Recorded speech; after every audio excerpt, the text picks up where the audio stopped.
Hello, this is Don Lewis, and welcome to our third episode. We here at Witch School are still unpacking and getting set up in our new location. What? It's a toilet skull. See? At any rate, in this episode, I thought we would share with you some more interviews that we've done. Just before we started our move, we went to INATS, the International New Age Trade Show held in Colorado. And while we were there, we were able to get some very interesting interviews. Our first interview is with two executives from Llewellyn Publishing. Everybody knows about Llewellyn, but very few people have a human face to put to the company. And we were lucky enough to speak to two of their members, and we'll bring you that interview, as well as an interview with Morning Glory and Oberon Zell. I hope you enjoy them. I'm Alison and Elysia. I'm the publicity manager for Llewellyn. And I'm Elysia Gallo. I'm the acquisitions editor for Witchcraft, Paganism, and Magic. We're at INATS, the International New Age Trade Show, which is held every year in Denver. And I forget how many exhibitors. I think about 600 to 1,000, I think. I'm not sure. I'd have to check my numbers on that. And there's a variety of authors, entertainers, vendors, publishers, book buyers that come every year to the show to buy the top products in the New Age category. Myself, this is my fourth INATS. Llewellyn has been coming, I think, since the inception of INATS, which I'm not sure how long it's been going on, probably 10 years plus. This is my first time. So Alison, Elysia, what do you think of INATS? Are you enjoying it? Well, it's great. Got a lot of different products here, a lot of people selling a lot of different kind of things, and people are very friendly, which is usually the case at any kind of the more pagan gatherings that I go to. I'm used to those, and it's the same friendly, laid-back vibe. There's nothing real businessy about it. And Alison, let me ask you, since you've been here for several, do you see any changes? A little bit. Traffic seems to be down a little bit, especially in the book selling market. There's been several independent bookstores that have gone under, and there's the retail market is pretty hard right now. While the economy in some places is okay, I think for niche marketers it's really tough out there. At the same time, I do see some of the stores that have been on the scene for a while get stronger every year and have new people come in and kind of rethink their mission and so forth. And the show is really important for us to have that face-to-face connection with booksellers, especially for us, booksellers and gift retailers that specialize in New Age or Wiccan pagan magic subjects. Sure, I can talk a little bit about the history of Llewellyn. Llewellyn is America's largest and oldest New Age publisher. It's been around since 1901 and was founded by a guy named Llewellyn George, who was an astrologer, who lived on the West Coast, I want to say Seattle, and first ran the company. He published the Sun Sign book and the Moon Sign book. The Moon Sign book was actually his first publication. And then our current owner, Carl Llewellyn Weschke, took over the company in the 60s. And under his auspices, the company has grown to publish about 100 to 120 new titles a year in a broad range of New Age subjects, but primarily Wicca, paganism, magic, astrology, tarot, and different forms of divination, and also kind of alternative health and healing, conscious living, and self-help. Carl is definitely a visionary. He really is the face and the passion behind Llewellyn, absolutely. Especially in the 60s, he was very involved with the pagan community, and for a while he owned and operated a bookstore called Gnostica, and they held festivals every year called Gnosticon.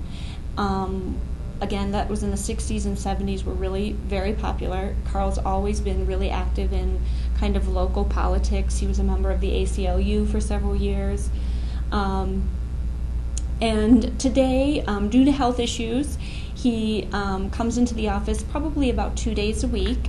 He does have limited mobility right now, but he's still very much a part of Llewellyn and is definitely the driving force behind the vision and the subject matter and the passion of Llewellyn. So he's very much involved. We all have regular, daily, multiple email contact with him, if not in an actual face-to-face meeting. Yeah, he's always working from home. He's absolutely dedicated, reads all the manuscripts he can. He's just, a lot of times he's doing my job because he's making direct contact with authors and contracting things. And so he's still very, very much like the core of the company that we all depend on.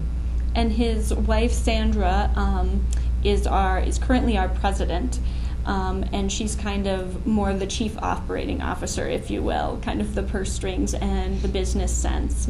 And like we say, Carl is still a grand font of knowledge and the visionary really behind Llewellyn. Yeah, and he knows everything about everything. Yeah. You can ask him anything and he'll go off for, a half an hour if you let him. And he's got a lot of great old stories about people back in the day, you know. So he's a really great person to talk with, and just in general. Absolutely. We could talk a little bit about the publication process. There are submission guidelines on Llewellyn's website, which is www.llewellyn.com, and Llewellyn is Llewellyn. A lot of people trip over this. L. Yeah, miss an L, which is totally understandable. 4 L's. And if you click on the bottom, there's information on our submission guidelines in different categories. And I would recommend to pagan authors out there to kind of do a little bit of research before you submit a manuscript to a publisher. There are plenty of websites out there that talk about, beginning writers, and just kind of peruse those a little bit before you contact a publisher to put together your package in a professional manner. Absolutely. We joke, but in all seriousness, spell check your manuscript. Make sure that it's something that really falls within, if you're submitting it to Llewellyn, our subject matter. For example, we don't do any children's books, and there's a lot of pagan parents out there that really, there is a market out there for pagan books for children, but that's not going to be Llewellyn at this time right now. Right. And know that it really does, even on an expedited track, take at least a year for a book by the time it gets in the door and gets on Elysia or one of the other acquisitions editors' radar. At least a year before it's going to come out in print. Yeah. So people are surprised about that sometimes. And I would also add, just to, besides researching the publisher, because you're going to want to know what they concentrate on, what are their fortes, and you really want to have a good idea for what's in their catalog before you contact them. But besides that, check out their submission guidelines, because everybody has slightly different guidelines for how they want things submitted. For example, we do not want submissions on email. That's a no-no, because there's no way that we'll ever find them, I have even more in my email inbox than in my real inbox. So, and no, also it's not uncommon. A lot of pagan authors are often artists too, and while it's okay to maybe include a piece of art that's illustrative of what you're going for, know that most publishers don't necessarily always use cover art suggestions that authors provide. So just to be aware, and like I said, some of this information can be found on kind of like an Authors 101 type website for people.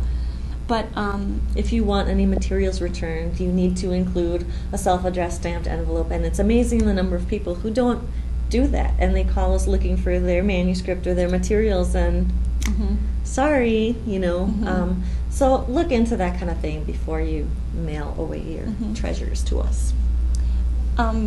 Maybe we could talk a little bit about, are there particular subjects within Wicca, paganism, and magic that are kind of popular right now? Well, popular right now, that's... Or of interest, maybe. Of interest. I think that what we're really seeing in the Wiccan pagan community is that there's too many 101 books. We're really not looking for those. We're not looking for your Book of Shadows either. So we're looking for more advanced topics. And the more people you talk with, the more times you hear that from people. So if I were a pagan author, I would be out there going to events and festivals and talking to people and finding out what they're interested in. If you have a particular subject of knowledge, then start giving workshops about it. See what the response is from people, whether they're really into it or they could live without it. I mean, you really have to do a lot of your own research in this field, but definitely has to be something that's going to be more meaningful to people who've already been practicing for several years. Thank you very much.